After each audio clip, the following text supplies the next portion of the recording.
This example now talks about driving, so this is going to be how static friction is used to speed up cars.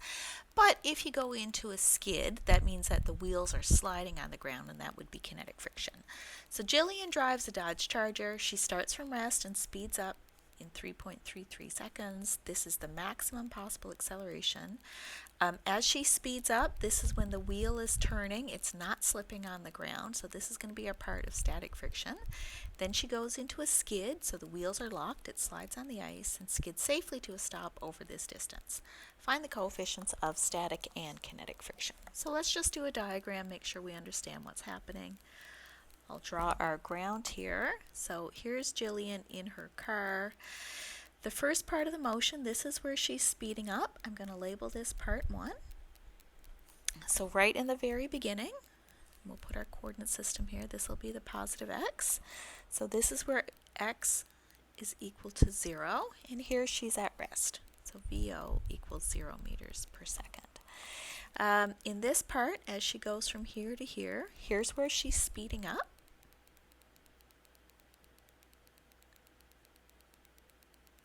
And this is where, I don't know how well this is going to work.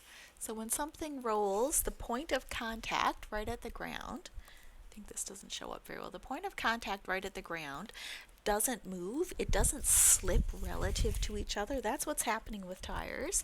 Got a little car right here. Maybe I can try this actually.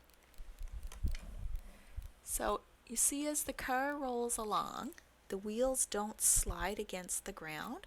Because they're not sliding relative to each other, that's a static friction. So this bit is static. Then for part 2, she's skidding to a stop. So right here is where she stops. Remember, stop means she has a speed of 0 meters per second. Part 2.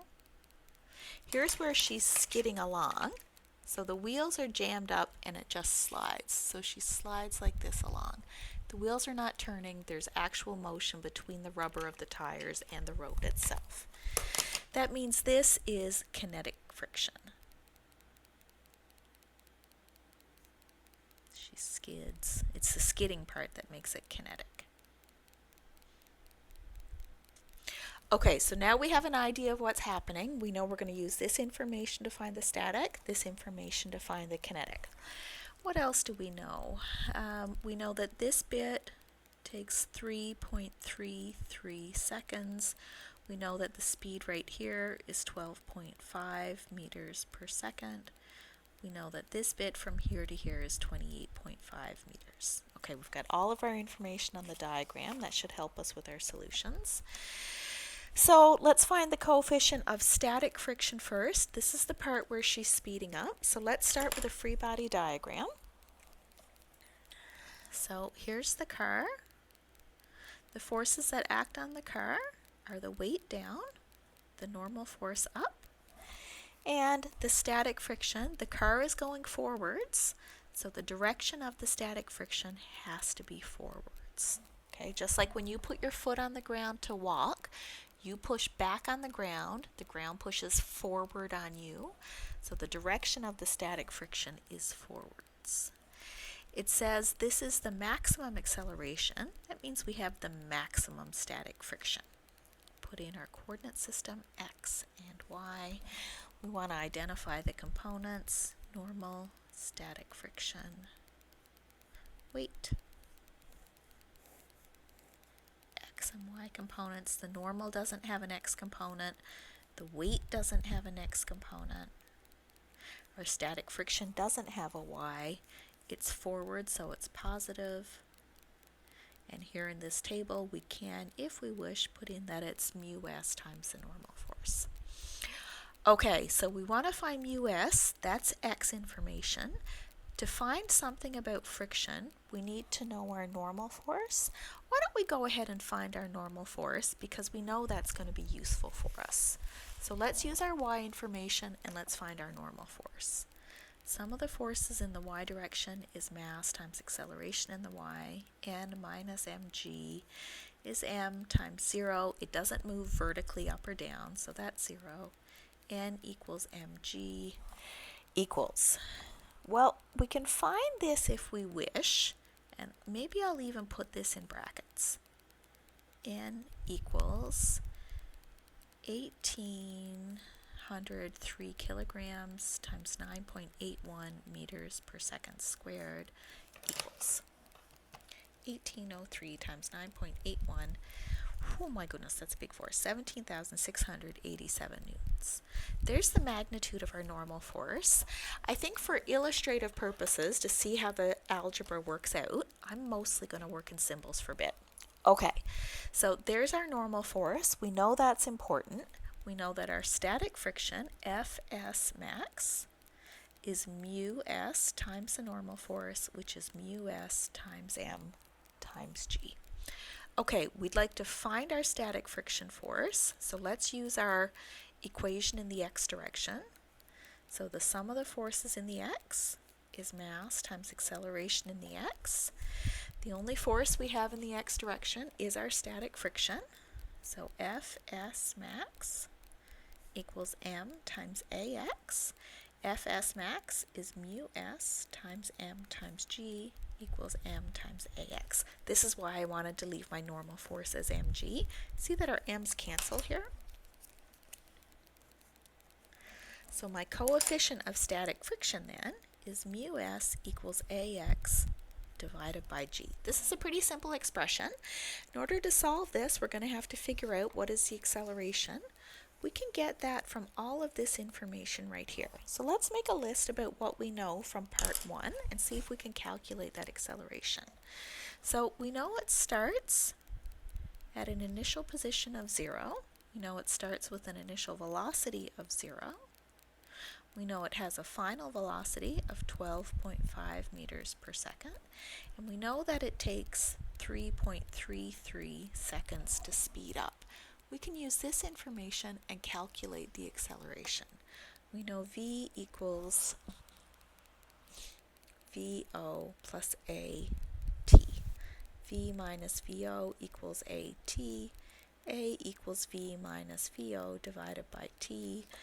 12.5 meters per second minus 0 divided by 3.33 seconds. That gives us an acceleration of 3.75 meters per second squared. So this can come over here and we can find our coefficient of static friction. So we're going to find this from kinematics.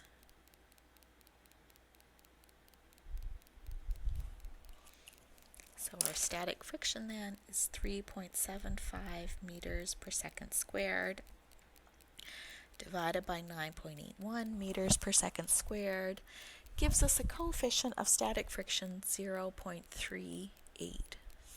No units here because our meters per second squared cancel out. Okay, so what we did was we drew a free body diagram. We thought about the components of the force.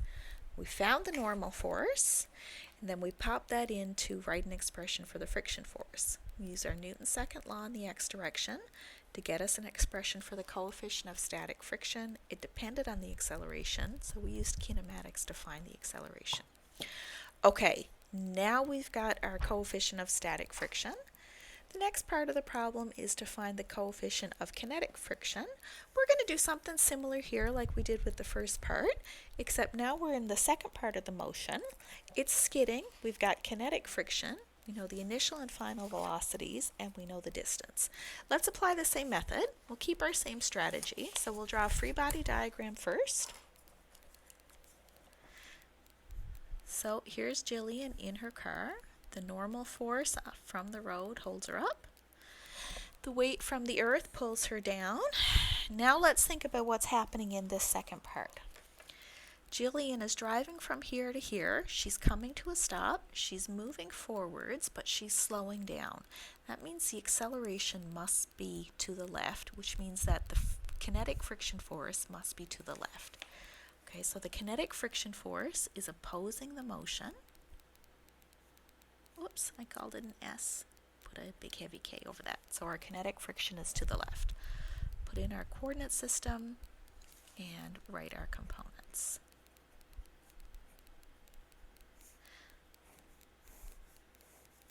X and y. Normal and weight only have y components.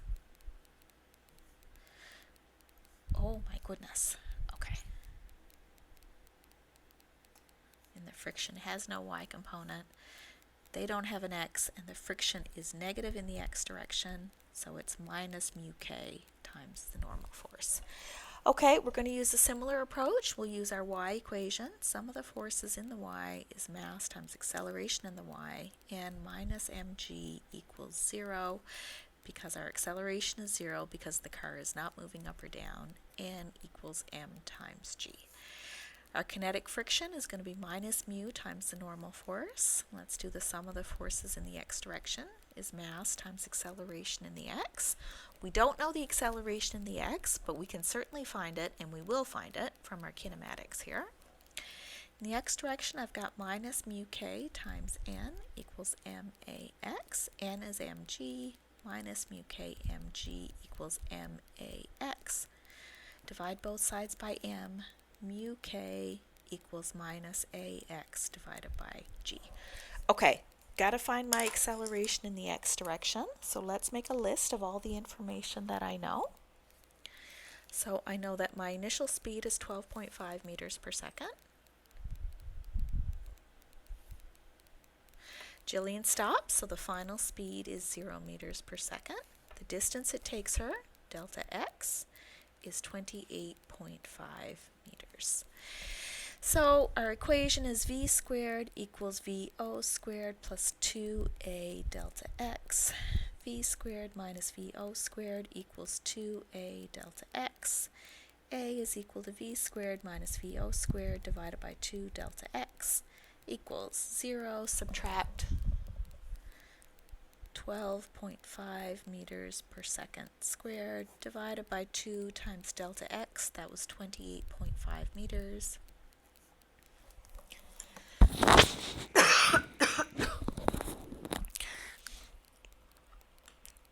That gives us an acceleration of negative 2.74 meters per second squared. Come back to our mu, and we've got negative of negative 2.74 meters per second squared divided by 9.81 meters per second squared gives us 0.279. Don't have any units there, the units cancel, and we see that mu k is less than mu s as we expected it to be.